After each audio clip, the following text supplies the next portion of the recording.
Welcome and thank you for joining us on this episode of ToneSetterTV, where we invite people to own your tone. With your host, Christopher Not Chris of ToneSetters Entertainment.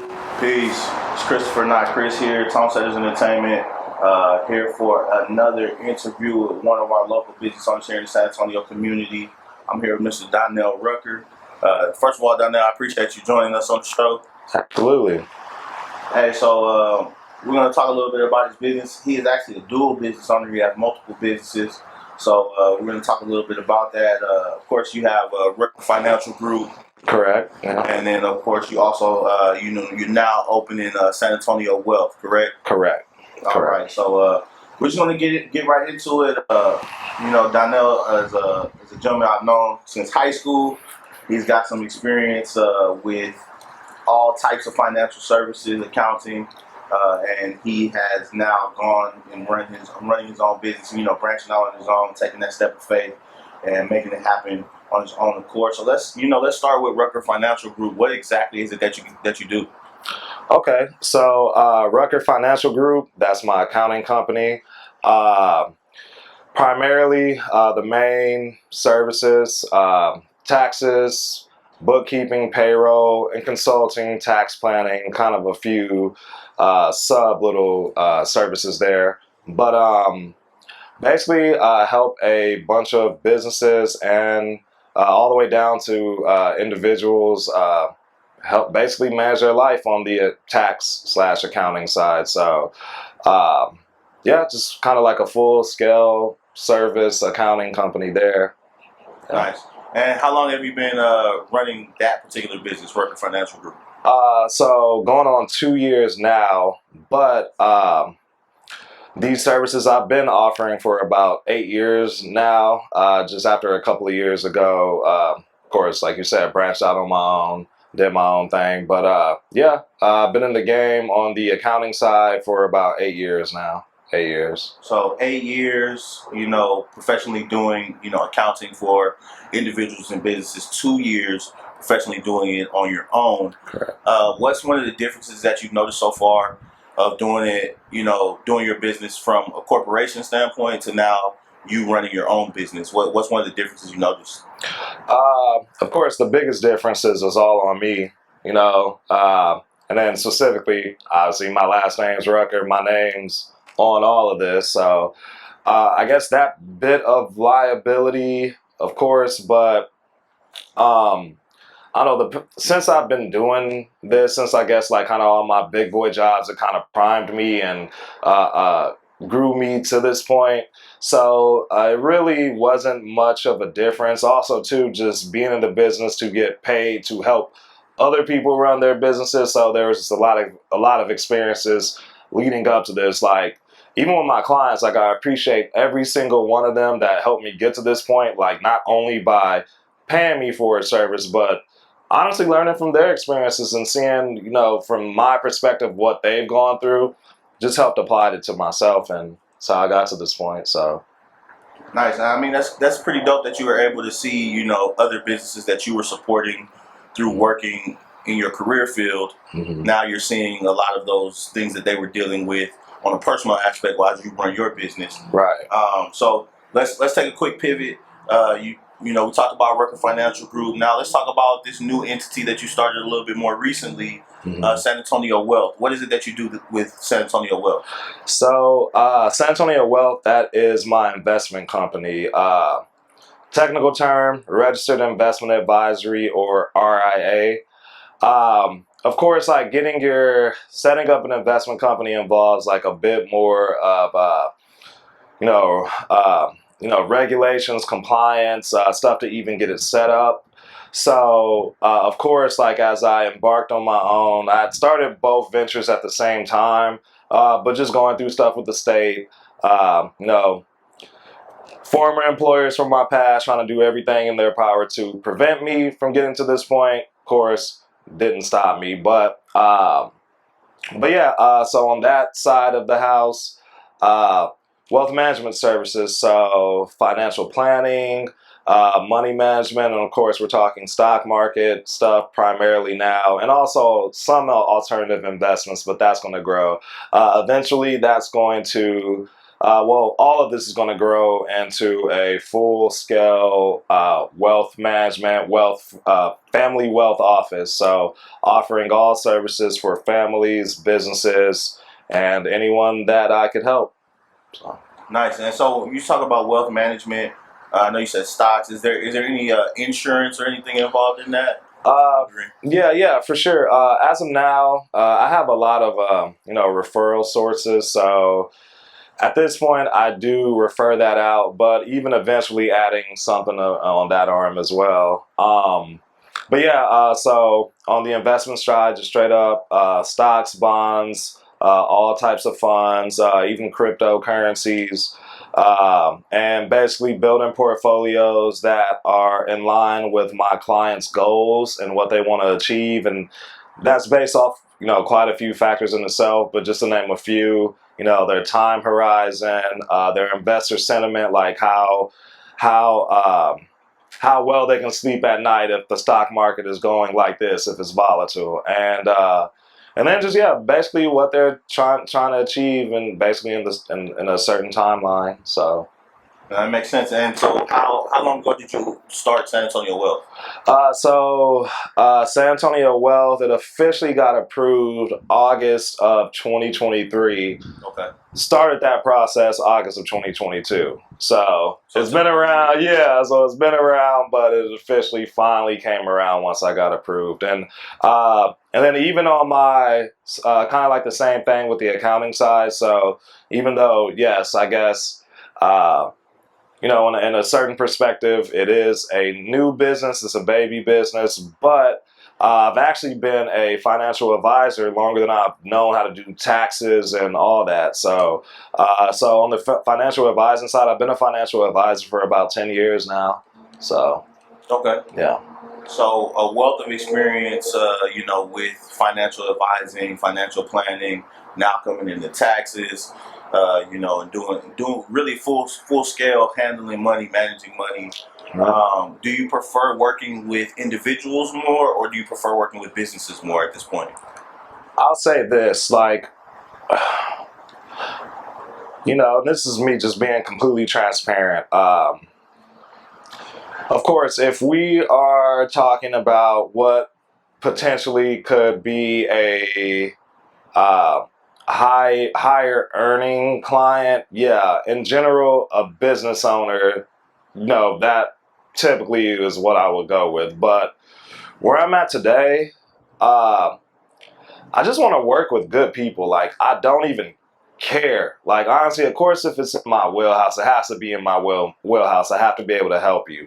But I just want to work with good individuals. And by good individuals, I mean people that, aren't crazy, that aren't because I've just seen a lot of different situations. I've dealt with a lot of people leading up to this point. So just really good people that, are open, also in certain ways, interested in learning, because I do try to teach my clients a lot of stuff. I don't just try to perform a service and not have any communication. I want to actually teach them stuff so they can understand why we over here at my company are going about things the way that we're going about it. So, but yeah, as long as they're good people that actually, pay their invoice, that's really it. Past that, I do not care. I don't care how much money somebody has. I don't care how much they can pay me.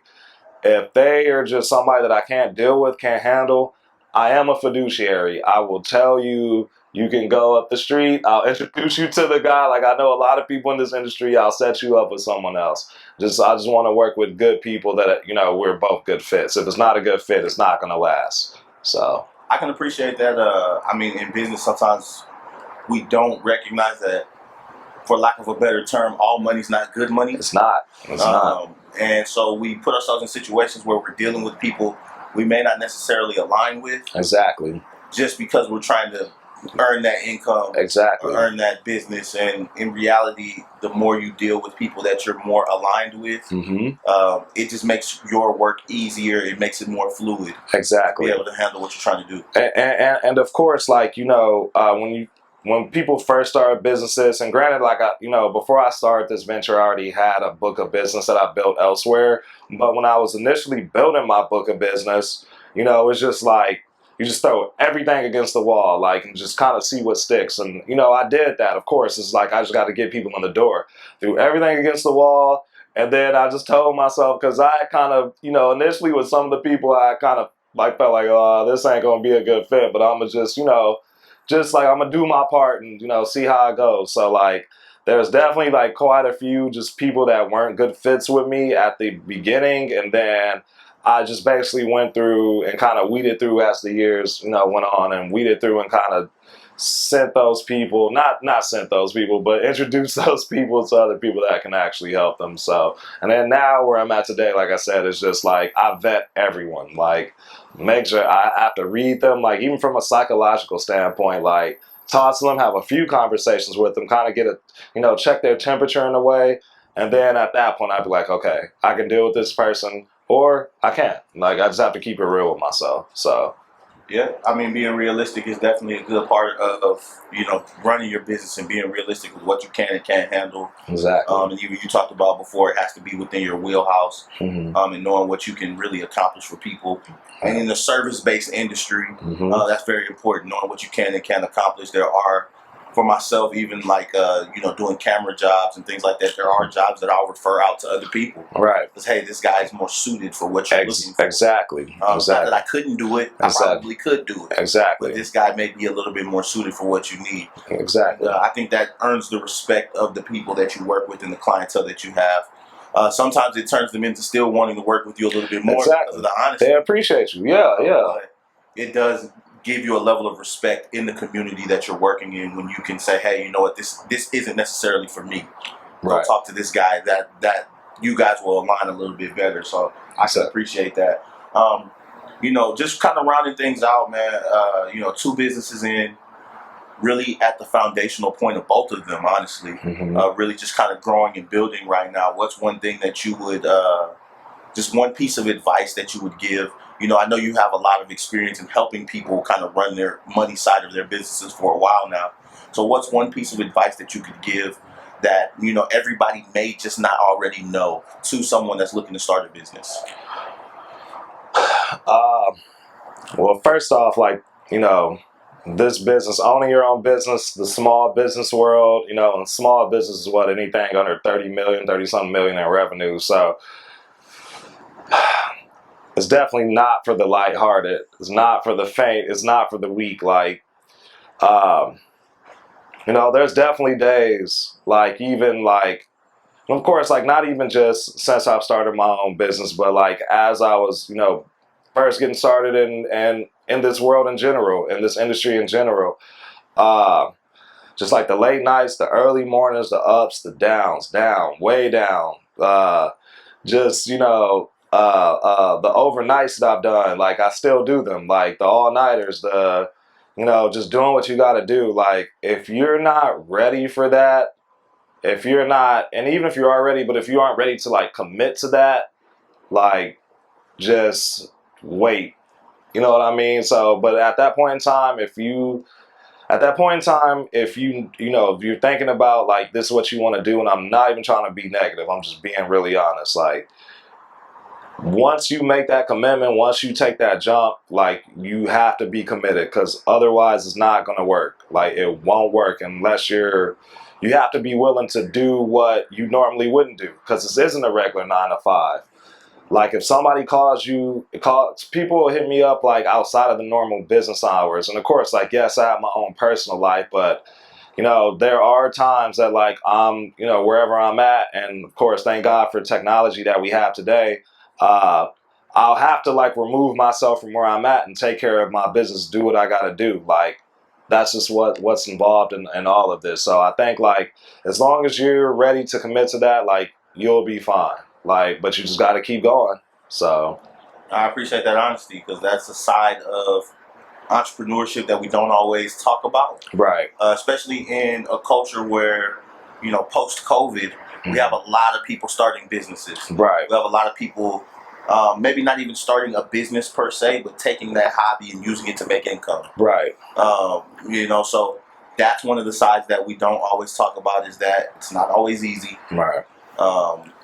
A lot of times it takes a lot more hard work than your typical 9 to 5. Exactly. And it's all on you. Exactly. So that check ain't guaranteed. At all. Yeah, like you really are, no, I call it like, and I just compare it to, so, because, you know, my first big boy job was USA, and they had wealth managers there at the time. They had, you know, financial advisors.